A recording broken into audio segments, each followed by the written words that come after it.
तीन तुलसियां होती हैं, पहली रामा, दूसरी श्यामा, तीसरी बिमला। कौन सी? बिमला। तीन तुलसी होती है। रामा तुलसी, श्यामा तुलसी का तो आप दर्शन कर लेते हैं। एक बिमला तुलसी होती है तुलसी जैसी। शुगर वाला मरीज जिसको शुगर की बीमारी है, अगर वो बिमला तुलसी का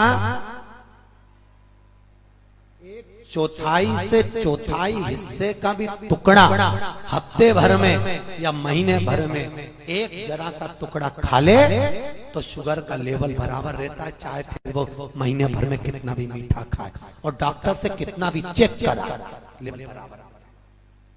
पर बिमला तुलसी का एक नियम है, उस तुलसी को खाने के बाद में शक्कर खाकर देखना पानी जैसी लगना चाहिए, तो समझना कि बिमला तुलसी। शक्कर अगर मीठी लगे तो वो बिमला तुलसी नहीं। उस तुलसी को खाया, खाने के बाद शक्कर खा के देखो, अगर वो पानी जैसी लगे तो समझ लो बिमला तुलसी। गुड़ खाकर देख लो, फीका लगे, मिठाई खाकर देखना फीकी लगे तो समझ लो बिमला। एक बिमला तुलसी और दूसरा वो सूरजने की फली होती है, सांबर फली, क्या बोलते हैं उसको? सांबर फली। सांबर फली की जो पत्तियां होती हैं, उस पत्तियों के 31 झूमर ले लो।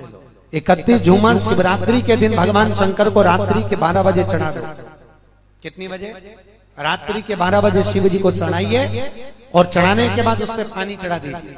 झूमर को उठा लाइए, पानी में उकाल लो, आधा लीटर पानी में 250 ग्राम पानी हो जाए, उसको ठंडा कर कर शंकर जी को फिर अभिषेक कर दीजिए। एक पात्र में, कटोरे में उसको झेल लीजिए, शंकर जी पे फिर पानी चढ़ा दो, उसको भी थोड़ा सा झेल लो, झेल कर लिया और शिवरात्रि से मात्र 5 दिन लगातार थोड़ा थोड़ा उस जल को पीना चालू कर दीजिए। शुगर जिंदगी में समाप्त हो जाएगी और लेवर बना रहेगा। फिर तुम चाहे कितनी भी मिठाई खाओ और चाहे कितना भी डॉक्टर को चेक कराओ।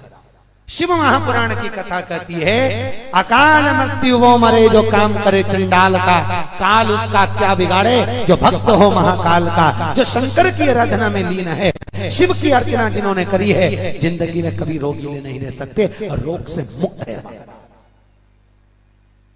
रोग से मुक्ति है, रोग समा शिव आराधना शंकर की, इसलिए शिव की आराधना की मूलता है शिव की। एक केवल एक महादेव ऐसे हैं जो जिंदगी में, क्योंकि देवों का भी देव ही है, देवताओं का भी बाप, देवों का भी देव महादेव। और ईमानदारी से बोलना, एक घर में जो बुजुर्ग व्यक्ति होता है ना, बूढ़ा व्यक्ति घर का जो होता है, वो घर में किसी को दुखी नहीं देख सकता। देखेगा क्या? अरे बोलो तो नहीं।